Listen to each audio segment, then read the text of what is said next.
Salam alaikum. Alors j'espère que vous allez bien. On se retrouve aujourd'hui, donc début novembre, pour faire le book haul du mois de septembre et d'octobre. Parce qu'en octobre, j'ai pas acheté grand chose, donc je me dis que je vais les intégrer comme ça, ce sera fait. Et je vais également intégrer les SP numériques que j'ai pu avoir, parce qu'il y en a 4. Donc autant les intégrer, parce que je pense pas en reparler sinon particulièrement dans un vlog ou quoi. Parce qu'il y en a certains qui sont déjà lus. Mon siège a tourné. Et je vais commencer par une BD que ma sœur a empruntée quelque part, que j'ai du coup déjà lu. C'est L'Enfant des rêves de Irena Brignul, illustrée par Richard Jones à la maison d'édition Kiman, qui était vraiment sympa. Les images sont vraiment splendides. Dans cette histoire, on suit une jeune fille qui en fait se demande qui est son père, parce qu'elle vit seulement avec sa mère, et on part un petit peu sur une quête initiatique comme ça, sur sa propre vie, sur sa propre identité. C'était plutôt sympa, mais ça manquait peut-être un peu de développement, de profondeur vraiment, mais ça reste une plutôt jolie BD que je vous conseille du coup pour passer un petit moment sympa. Sinon, on va du coup commencer par les SP numériques avant que je les oublie. Donc j'ai d'abord pris Le fiancé idéal à la maison d'édition DP Édition, que j'ai pas aimé. Je l'ai vite abandonné, je vous expliquerai pourquoi dans le bilan lecture. Dans cette histoire, on suit une femme qui en fait, dès le début du roman, elle arrive chez elle et elle voit son fiancé avec une jeune femme qui forcément n'est pas elle. Et le pire, c'est que lui, il fait genre comme s'il la connaissait pas, comme s'il savait pas qui elle était. Forcément, elle le prend pas très bien, et juste après ça, ils se font tous les deux enlever et commence un petit peu une aventure un petit peu beaucoup plus grande qu'eux. Voilà, j'ai pas spécialement apprécié, je vous expliquerai tout pourquoi, etc. Mais je vous le conseille pas forcément. Ensuite, j'ai lu et du coup récupéré Apprends à écouter ton cœur. Dans cette histoire, on suit Marie de Souvenir qui sait pas trop quoi faire en fait après ses études de littérature. Elle se cherche un petit peu et en se promenant dans Paris, elle découvre une librairie dont un petit peu par hasard, en fait, elle apprend que du coup les propriétaires cherchent à vendre. Donc, vous comprendrez très rapidement que elle va vouloir du coup acheter cette librairie et du moins reprendre le commerce. Et voilà, ça va pas beaucoup plus loin au niveau de l'histoire. Je vous en reparlerai également très prochainement, Inch'Allah. Le dernier SP que j'ai lu, c'est La mutation de l'ours. En fait, il y a un squelette d'Homo sapiens qui a été découvert, sauf qu'il y a un petit couac avec cette découverte, parce que d'après les datations, il daterait de carrément avant en fait l'apparition connue de l'Homo sapiens. Donc ça collerait pas trop au niveau des dates, et du coup il y a beaucoup de questions qui se posent. J'ai pas trouvé ça hyper fou non plus comme lecture. Je vous en reparlerai au moment voulu, mais voilà, c'est 3 SP qui sont pas qui sont pas fifous, que j'ai pas énormément apprécié. Ça fait partie du risque du métier, on va dire. Et enfin, le dernier aspect que j'ai demandé, c'est Traverser les montagnes et venir naître ici, de Marie Pavlenko, parce que ça fait longtemps que j'entends parler de cette autrice et que j'aimerais beaucoup la découvrir. Ici, on suit Astrid, qui à 40 ans, elle a absolument tout perdu, et du coup, elle va décider d'acheter un petit peu sur un coup de tête une maison isolée dans les montagnes. Et à côté, on suit Soraya, qui, elle, a également tout laissé derrière elle, mais parce qu'elle vient de Syrie, donc je pense que ça peut être un texte très touchant. Lui, contrairement aux 2 autres que je vous ai dit précédents, il est un petit peu plus long parce qu'il fait 350 pages, quelque chose comme ça, alors que les 2 autres faisaient à peine 100 pages. Je me dis que le fait que ce soit plus développé, ça devrait mieux se passer. Puis Marie Pavlenko est quand même connue, enfin elle est assez reconnue quand même comme autrice, je pense, par rapport aux 2 autres où je crois que c'était des personnes, en tout cas j'avais jamais entendu les noms. Donc très hâte de découvrir ce texte, c'est l'une de mes prochaines lectures, Inch'Allah, et je vous en reparlerai du coup très bientôt. On va commencer maintenant avec les livres de papier. Donc il y a d'abord La tisseuse de mélodie de Sarah Abbasi. Il est absolument splendide, vraiment, c'est jusqu'au jaspage, il est vraiment splendide. On a même droit à des NPG, je crois qu'on appelle ça, avec ici même, et bien sûr la carte à l'intérieur.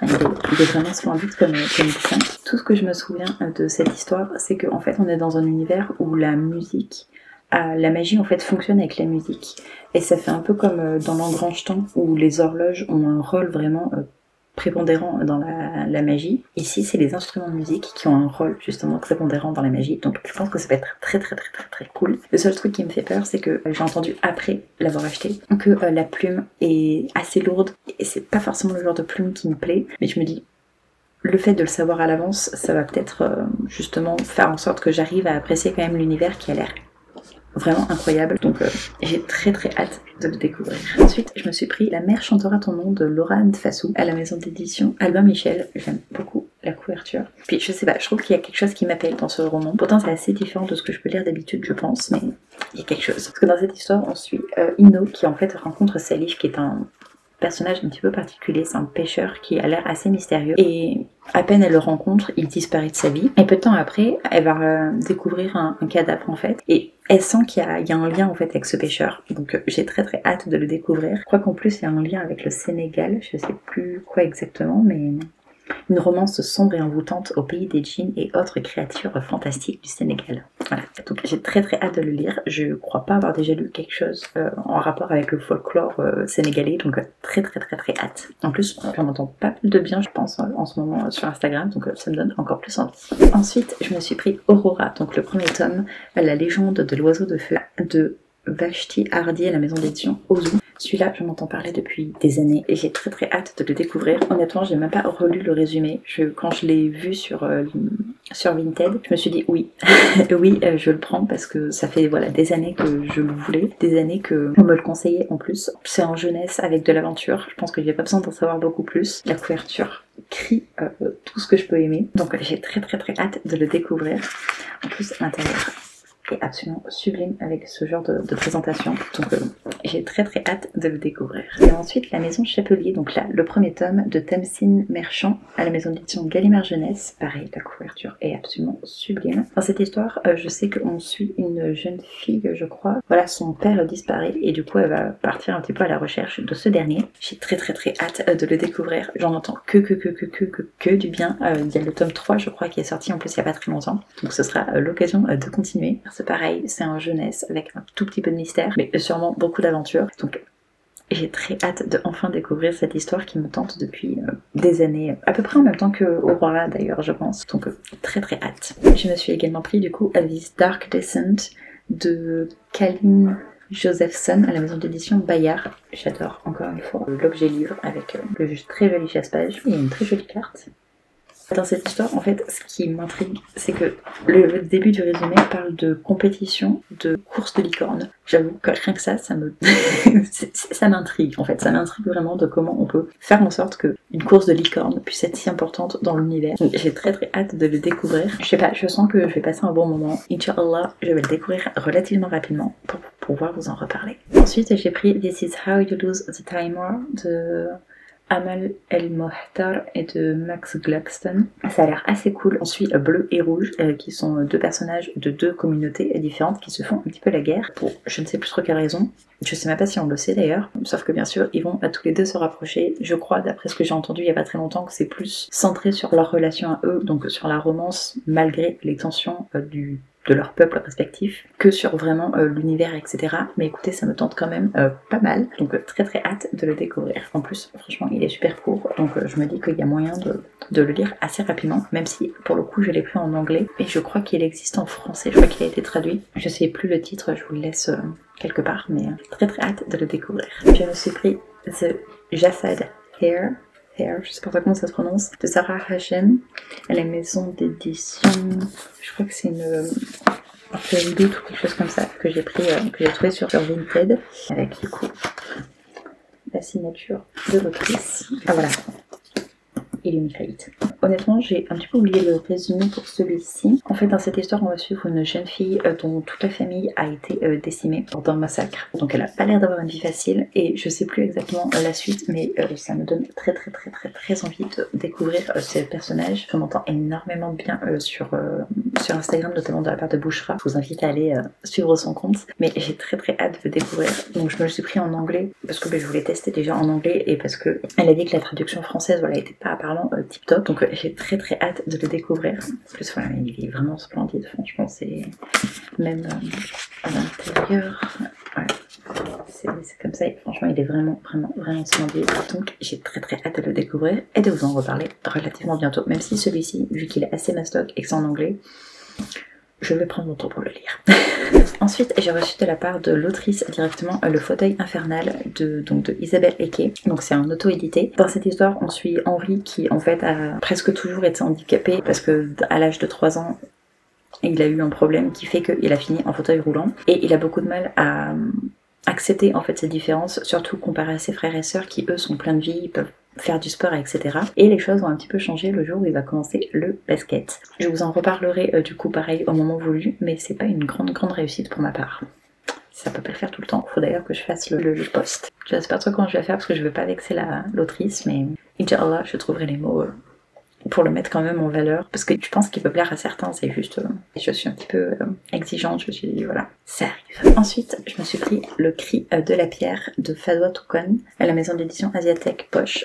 Je sais pas s'il y a encore la promo sur le site, mais au cas où, sachez que au moment où vous passez commande, vous pouvez peut-être encore taper Watermelon 5 et ça vous permet d'avoir voilà justement 5%, je crois que c'était, de réduction sur le bouquin, plus les frais de port offerts. C'est pas négligeable et c'est hyper généreux de la part de la maison d'édition, donc si ça vous dit encore et si Inch'Allah il est encore actif, n'hésitez pas à aller faire un tour du coup sur la maison d'édition. Dans cette histoire, en fait, on reprend vraiment les mémoires, comme c'est indiqué, de Fadwa Tuqan, qui est une poétesse palestinienne. On l'a lu, comme vous pouvez le voir, pour le book club Watermelon Book Club, organisé entre autres par She Reads Oaks. Donc n'hésitez pas également elle aussi à aller la suivre sur Instagram. Personnellement, je n'ai lu que la moitié pour le moment parce que j'ai un petit peu de retard dans mes lectures, mais Inch'Allah, je continuerai avec grand plaisir dans pas très longtemps. J'ai eu juste d'autres lectures qui sont un petit peu prioritaires, mais j'ai passé un très bon moment dans ce premier volet, donc très hâte du coup de vous en parler un petit peu plus en détail. Et enfin le dernier pour septembre, c'est Le Chant de l'encre, le premier tome de Anna Briac. Donc ça c'est ma sœur qui me l'a offert, et tout ce que je me souviens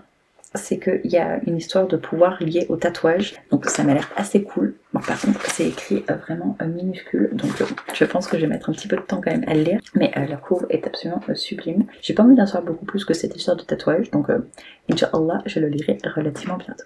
Et ensuite on passe donc au mois de octobre. Je me suis d'abord pris L'amour de A à Z de S.K. Ali. C'est une romance halal, donc une romance qui respecte les lois islamiques. J'ai très hâte de le découvrir. Ça fait des années avant même que je me convertisse que je voulais découvrir ce bouquin. Donc je suis trop contente. De souvenir, elle est malade et du coup voilà, ils vont bien sûr se rencontrer et faire des chocs à pic. Donc j'ai très hâte de le découvrir. Il y a le tome 2 en plus qui est sorti il n'y a pas très longtemps, donc ça sera peut-être l'occasion de découvrir la duologie. Parce que je sais pas s'il y a un troisième tome qui est prévu, mais très hâte en tout cas. Je me suis également pris L'Agence Perdido de Victor Dixon. Donc là c'est le premier tome, Les Derniers Retrouveurs à la maison d'édition Bayard Jeunesse. Je trouve cette édition absolument sublime avec le jaspage, même l'intérieur comme ça, c'est vraiment sublime.